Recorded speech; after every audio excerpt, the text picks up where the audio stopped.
obviously I want to smash Mikey, but he'll never take the match because he's scared. But wow. yeah, Mikey doesn't want the smoke. But hello, Jiu-Jitsu nerds. I am currently with your 2024 Breakout Athlete of the Year. It is Owen Jones. First things first, we have to talk about the news that hit Jits magazine. You're out of Polaris 31. very heartbreaking, very sad, yeah.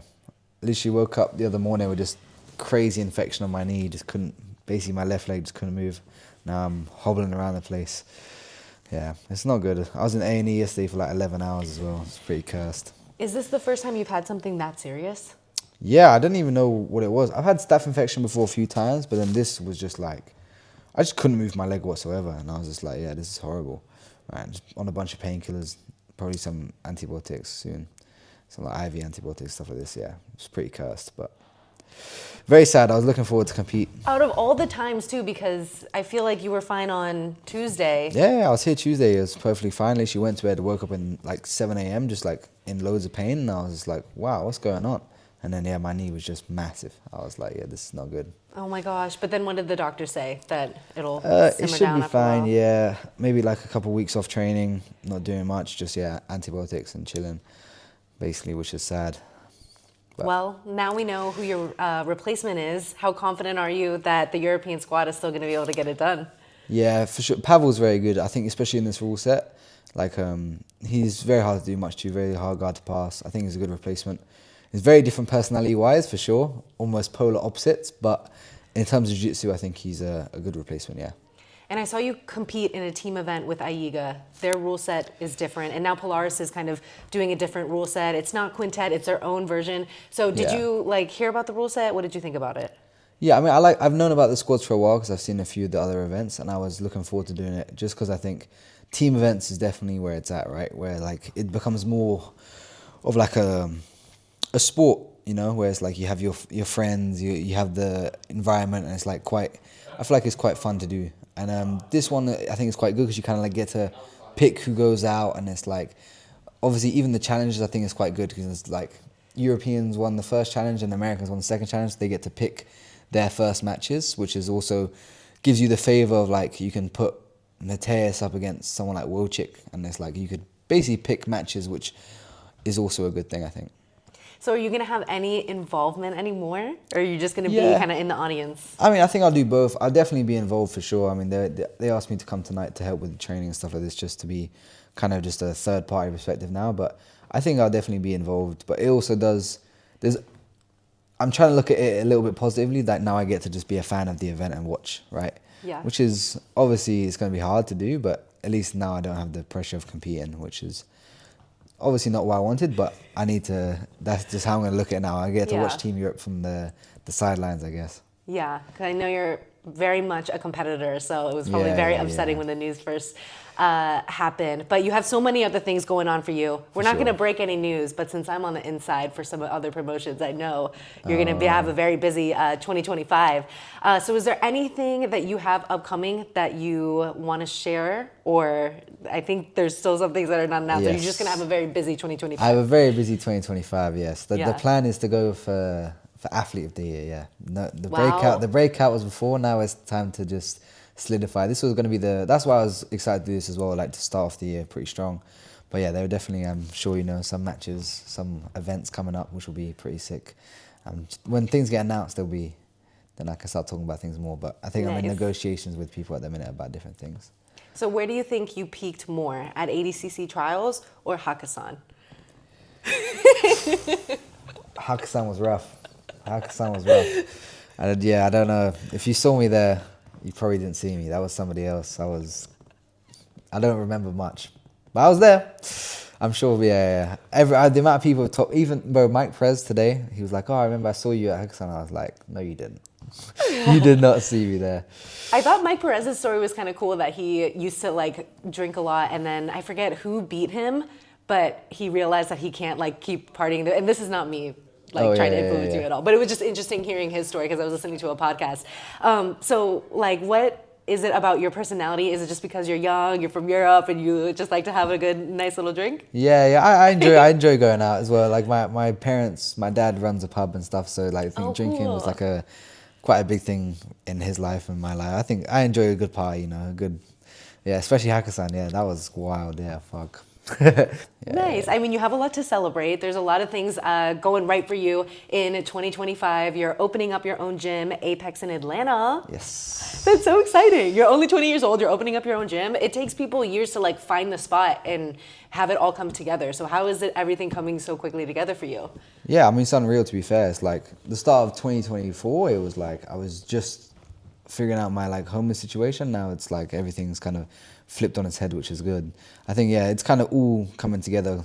I think people in my life have definitely helped with that. People like Elliot, I don't know if you know, but he's the guy who opened the gym with me, and he was the guy who brought me to Apex initially.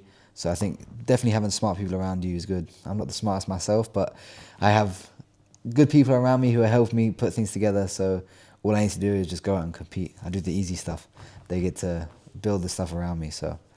And how do you think that's going to affect the athlete training? Like, are you going to be like trying to do a coaching role? This was an important thing for me, that I always want to be competitive first. So Elliot is making sure that that's still the main focus, that I can still go out there, train, and go to places like BTeam for camps, go to places before comps, before potentially CGI, before these events, and make sure I have the proper training, and like that I can still be an active competitor for years to come, right? But then just the security of having my own gym will make my life much easier as well, right? Where I don't have to be worried about doing seminars or being relevant, right? Because this is the thing, if you don't open up a gym, it's like, and you get injured or things like this happen, you can kind of get forgotten about.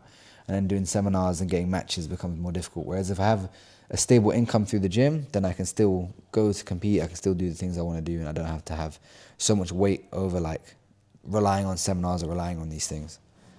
And do you think that making the move to BTeam was helpful in like Oh gaining yeah, a little it bit of was popularity? the best thing I ever done, yeah, for Really? sure. You started the wave. Protects me from the ops. What the fuck is happening here? It's like all the white guys are just starting like. Yeah.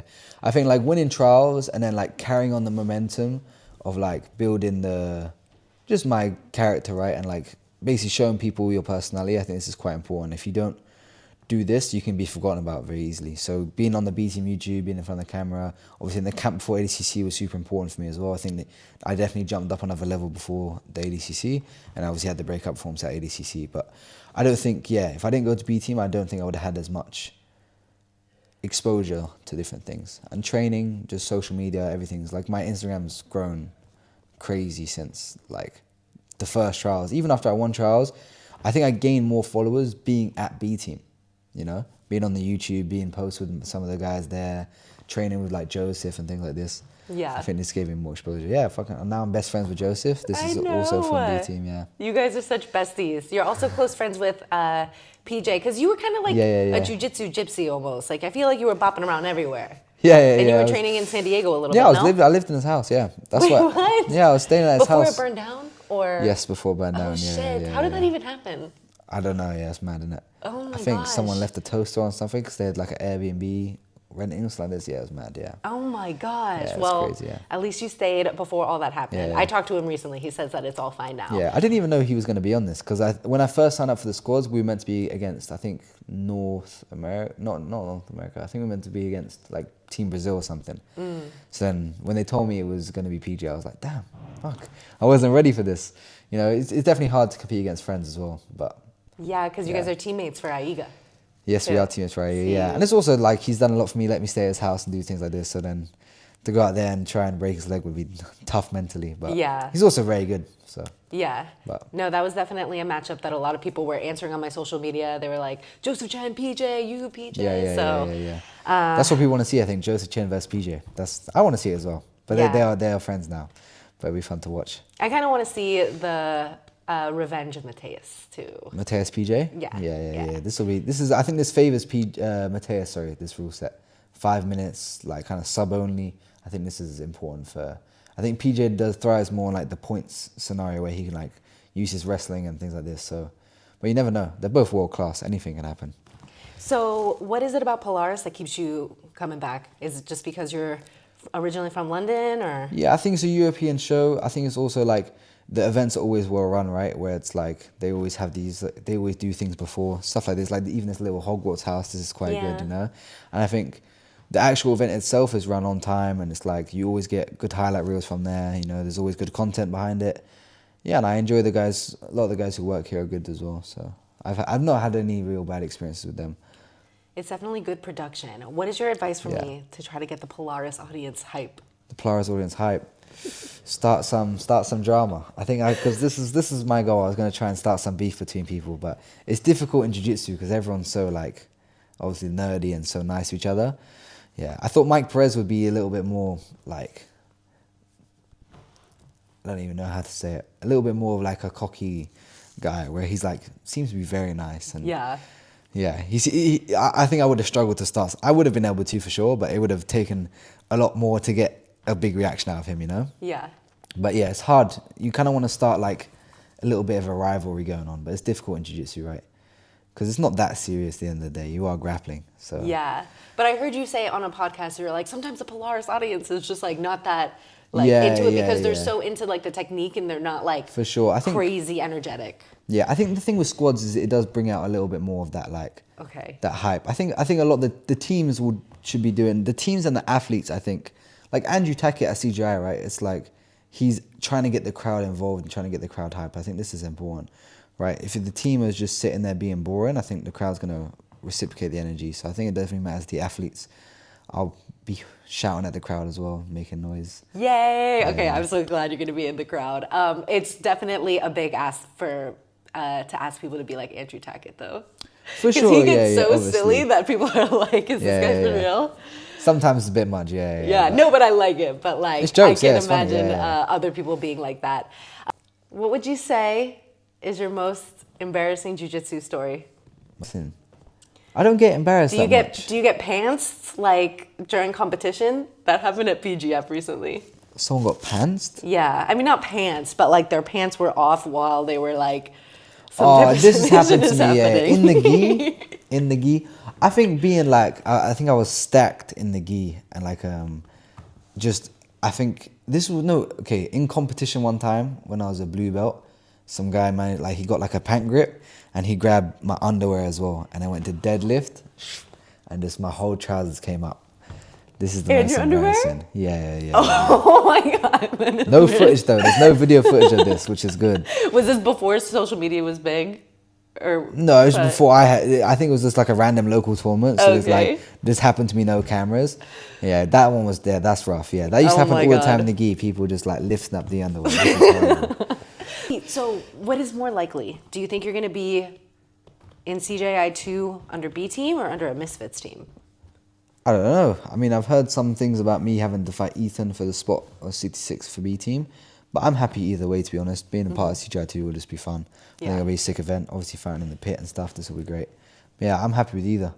Honestly, yeah, I wouldn't mind a team Misfits. This would be pretty fun, but I think it probably makes more sense to put somebody who has no association to a team, right, into the Misfits. Whereas like I kind of have association to BTeam, so if I have to fight Ethan to then qualify for the team, and then they can pick like somebody who doesn't have the option, like a DeAndre Corbett, right, who's like, he doesn't have any team. So it's like he has no chance of getting on like a B team, things like this, right? Whereas someone like him should probably be on the Misfits. But bro, I'm happy. Whatever Craig wants to do, I'm sure he'll do it. Yeah, it's definitely going to be a good event. I think he just made a little announcement about the date too, so it's kind of exciting. Or he hinted. Oh, yes. Yeah. I think I do know the date, but I don't know. Yeah, I don't know. It's not like officially I don't know out. nothing. We know nothing. How much do you like black pudding? Black pudding, like a 7 out of 10, 6, 7 out of 10. I do love a full English breakfast though. It's one of my favorite meals. Really? Yes, unreal, yeah. Okay. So good, yeah. English breakfast? Yeah, I had. But I don't. Did you get it with chips though? With fries? No. I get it with fries. I like it with chips. Hash browns. Hash browns is good, yeah. I like the little 2 sausages, bacon, egg, chips. Yeah, some black pudding. I don't like mushrooms though. Yeah, the mushrooms were in there too, and a little tomato. I don't mind some tomatoes, yeah, but I don't like no mushrooms. Interesting. I always get rid of the mushrooms, yeah. Interesting. There's probably none of that in Texas. No, Texas, yeah. But Texas have unreal burritos. Really? Yeah, a place called Cabo Bob's. This place was sick. Interesting. So good, yeah. Yeah, no. Only I go thing to I San miss. Diego for my Mexican food. No, but this is, but San Diego is unmatched. This is number one, yeah. The little California burrito as well. So good. Are you excited to make the move from Austin to Atlanta? Or has it already happened? Yeah, I'm excited, to be fair. Yeah, Atlanta has really good food as well. But I'm excited to just be in America. I think being in America will just be like a big thing as well. Like just being able to travel. Because like right now, for example, if I wanted to go train in San Diego or Austin, it's like an 11-hour flight, right? And a super expensive ticket. Whereas when I'm in Atlanta, it's like a short flight and not that expensive. I could go for a week and come back. Whereas right now, I can't go to Austin for a week and come back. It's just I'll be jet lagged. It's going to cost me a bunch of money. Whereas when I'm in Atlanta, I can go back and forth to different places. I can go to San Diego. I can go to Austin. I can go even Vegas or these places for a little bit and come back, which is pretty exciting. Do you have aspirations to get on UFC Fight Pass? I mean, there is some conversations in the minute about some matches, yeah. I'm excited, yeah. Obviously, I want to smash Mikey, but he'll never take the match because he's scared. But wow. Yeah, Mikey doesn't want the smoke. But yeah, I'll definitely, UFC Fight Pass is a big one. Obviously, Who's Number One, I like quite a lot. Yeah, there's a few little super fights, little matches out there that I'm looking forward to. Do you think there's a particular reason why Mikey doesn't do ADCC? Because he can't wrestle. Yeah, he's small, can't wrestle. He'd lose. Probably doesn't want to lose, you know. He cares too much about his reputation. He wants to like kind of keep the image of him being this like unbeatable American who's very good. Whereas I think ADCC would like not be very good for him. And the rule set where he has to get forced to wrestle after overtime, I think this is not good for him, yeah. I like your goal that you set to be the 66-kilogram champ, and that would mean that you were the first non-Brazilian to get it. Yes. That's kind of nice, just like you'll beat the Americans and the Brazilians. This is the goal, yeah. Be the first, I think the first male from the UK to win, and then also the first non-Brazilian, which is a little historical mark, which is important, right? Yeah. That's exciting.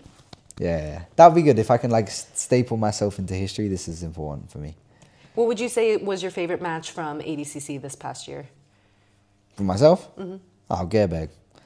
Yeah, Gabriel was good, yeah, but I do like Gabriel. I like Gabriel Souza. I lived with him for 3 months before. Oh, what? Before like Guy was maybe like 3-4 years ago. So I do. But you were calling out nice. for the match too. Yeah. Because it was more like a proving that I have gotten significantly better since then, you know, and that I've like climbed my way up to be on the same level as him and be able to beat people like this, you know. Yeah. Because obviously he got silver at the last one, and I was very confident. I was calling for him and Diego Hayes, but I think Mo just wanted me to fight him, so that was kind of how it happened. Yeah, but I got the fastest submission of the tournament, which is against Gearbag, and Gearbag also beat Dorian, which was like a good win for him. Mm-hmm. So I think that was the one where it's like, fuck yeah, this is sick. Yeah. Just took him out. I was very hyped after that one as well. Yeah. I love that. The adrenaline was going. What did your dad think? Oh, he was gassed. I have a little video. He was there in Vegas.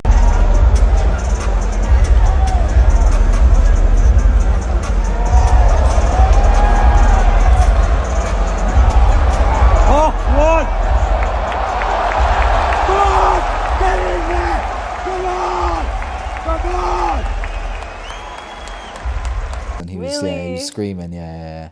He was excited, which is good. Always good to see him excited. So was he the one that got you into rugby and all that when you were younger? Yeah. For sure he would have been happy if I made it in rugby, yeah. But he's been very supportive about like me doing whatever I want to be doing, but he always like has pushed me into doing sports and being consistently like trying to be healthy as possible. But yeah, he's been very much adamant about me doing sports my entire life, yeah. That is Owen Jones. We're not going to see him compete this Saturday, February 8th, but he will be in the stands going crazy. Is there any sponsors or anything else that you want to talk about? No, shout out to Progress. Shout out to Polaris, to be fair. They've been very nice to me. And also, yeah, check out the gym, Apex Atlanta. That's it. So exciting. Yes. Thank you so much, Owen. If you enjoyed that interview, be sure to check out this one.